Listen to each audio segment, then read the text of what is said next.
আসসালামু আলাইকুম। এভাবে যদি মাছের কাটলেট বাসাতে বানিয়ে খান মাথায় নষ্ট। 2 চা চামচ ঘি দিয়েছি, তার মধ্যে পেঁয়াজ কুচি, রসুন কুচি আর কাঁচা ঝাল দিয়েছি।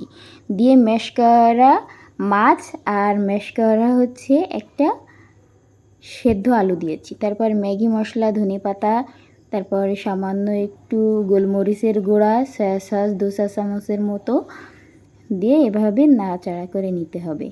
তারপরে ঝাল যদি একটু কম লাগে আপনাদের পছন্দ মতন একটু ঝাল দিয়ে নিতে পারেন, আর ধনিয়ার গুঁড়া।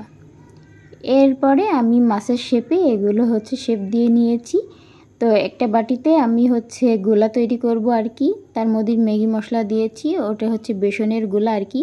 এর ভিতরে ডুবিয়ে আমি হচ্ছে ব্রেড ক্রাম্বসের মধ্যে হচ্ছে দিয়ে ভেজে নেব। তো আমি 2 বার করে নিয়েছি, যার কারণে একটু মোটা লেয়ার এসেছে। আর এটা খুবই অল্প তাপে অনেক সময় ধরে এটা ভাজতে হবে। তো এটা আমি এভাবে ভেজে নিয়েছি। আর যাতে পুড়ে নেওয়া যায় সেদিকে লক্ষ্য রাখতে হবে। উপরেটা মুচমুচে হবে, ভিতরটা নরম।